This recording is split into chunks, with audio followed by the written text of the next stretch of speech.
Good morning. So I'm Pankaj from CII. So I'm here today at Amass for conducting our National WorkSkills Competition. So as you can see from the banner, this is the 34th edition which we are doing. So I'll tell you the background regarding this competition. So this competition we started in 1987. So this year is the 34th edition. The structure is as such, we conduct it in 4 regions, like our eastern, western, southern and northern regions.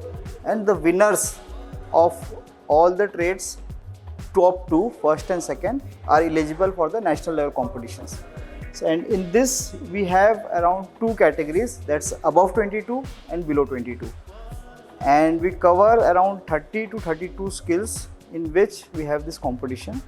And we have participation from around 45 to 50 organizations like various sectors, from manufacturing sectors, automobile sectors, service sectors.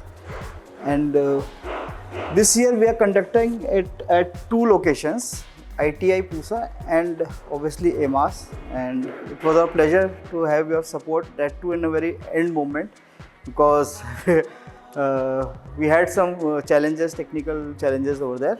Being associated with Amass earlier also, we knew that we will get a very good support from here, and we conducted 3 trades over here: CNC turning, and then automobile technology and COPA. For that we have like 7 candidates in CNC turning, 1 in automobile technology and 1 in COPA. And we have got a very great support from all the staff and team over here, as it was a last moment support. So it was a great feeling over here.